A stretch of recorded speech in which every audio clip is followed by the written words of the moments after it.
अगले 6-7 महीने के अंदर सारा कर्ज माफ हो जाएगा, खर्चा खत्म हो जाएगा और नई आशीष शुरू हो जाएगी। Hallelujah, hallelujah. अपना ब्लॉग बंद करिए। धन्यवाद प्रभु। ये खर्चा वाले के लिए प्रार्थना करता हूँ पिता, ये खर्चा वाले लोग के लिए प्रार्थना करता हूँ, इनका सारा खर्च खत्म कर दो पिता प्रभु जी परमेश्वर। अगले प्रभु 7 महीना से 1 साल के अंदर पिता इनका सबका कर्जा उतार दो पिता परमेश्वर, खत्म होने पाए। आज से पिता परमेश्वर इन लोग कर्ज से फ्री होने पाए, कर्ज से फ्री होने पाए। अनुग्रह कीजिए, कृपा कीजिए, अनुग्रह कीजिए, कृपा कीजिए। कृपा दयालु परमेश्वर आपकी ब्लेसिंग से आपके प्रियों के जीवन में बढ़ने पाए, आपकी आशीष आपके प्रियों के जीवन में रिलीज होने पाए।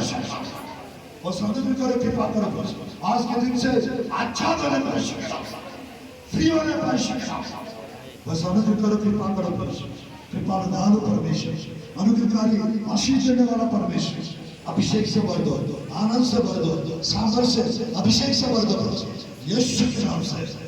आशीर्वाद देते पिता 7 महीने से 1 साल के अंदर सबका कर्जा खत्म होने पाए और पूरी से आपके प्रियों का फाइनेंस बढ़ने पाए, काम में आशीष आने पाए। यहाँ पर किसी का काम रोकना नहीं चाहिए, सबका काम हो जाना चाहिए। और समझ में कीजिए, कृपा कीजिए, यीशु के नाम से प्रार्थना करो। आमीन, आमीन। बैठ जाइए।